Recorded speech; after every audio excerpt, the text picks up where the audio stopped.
En fait, on a eu besoin, dans le cadre d'une mise en conformité pour l'autorité des marchés financiers, de pouvoir garantir que des flux de courrier échangés au sein d'entités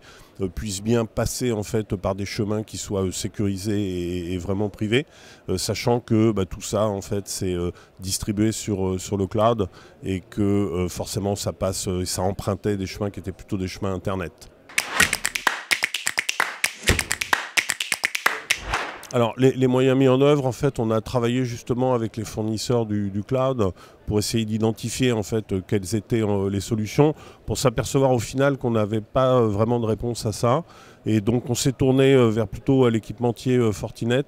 en regardant en fait de quelle manière on pourrait utiliser leur technologie pour créer en fait ces chemins privés et s'assurer qu'on était capable, à partir donc des sources de courrier électronique que sont des tenants Microsoft 365, d'opérer en fait des routages en mode privé.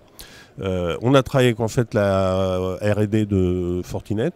et ça c'est un point en fait qui est plutôt positif, c'est-à-dire qu'on a pu accéder en fait à des structures qui sont en France en plus et qui étaient plutôt à l'écoute et avec lesquelles en fait on a rajouté les compléments technologiques dans les solutions, histoire justement de pouvoir permettre la mise en place de ces chemins privés qui gèrent à peu près 300 domaines de messagerie aujourd'hui au sein de l'environnement groupe Lagardère, quoi.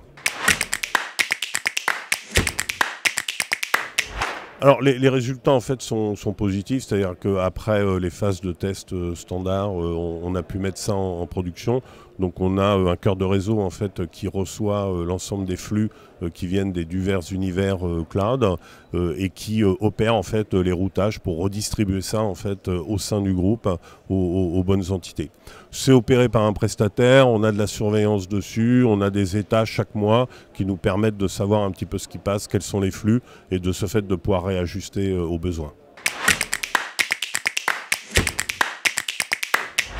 Alors, mes conseils en fait sont assez simples. Il faut être clair bien sûr au niveau des spécifications. Il ne faut pas avoir peur en fait d'exposer vos besoins à des tiers, en fait, à des fournisseurs en leur disant potentiellement il n'y a pas de capacité aujourd'hui avec vos solutions, mais de voir en fait ce qu'il est possible de faire, comment on peut travailler justement avec des équipes de R&D, de pouvoir permettre de réaliser en fait les modifications qui sont nécessaires.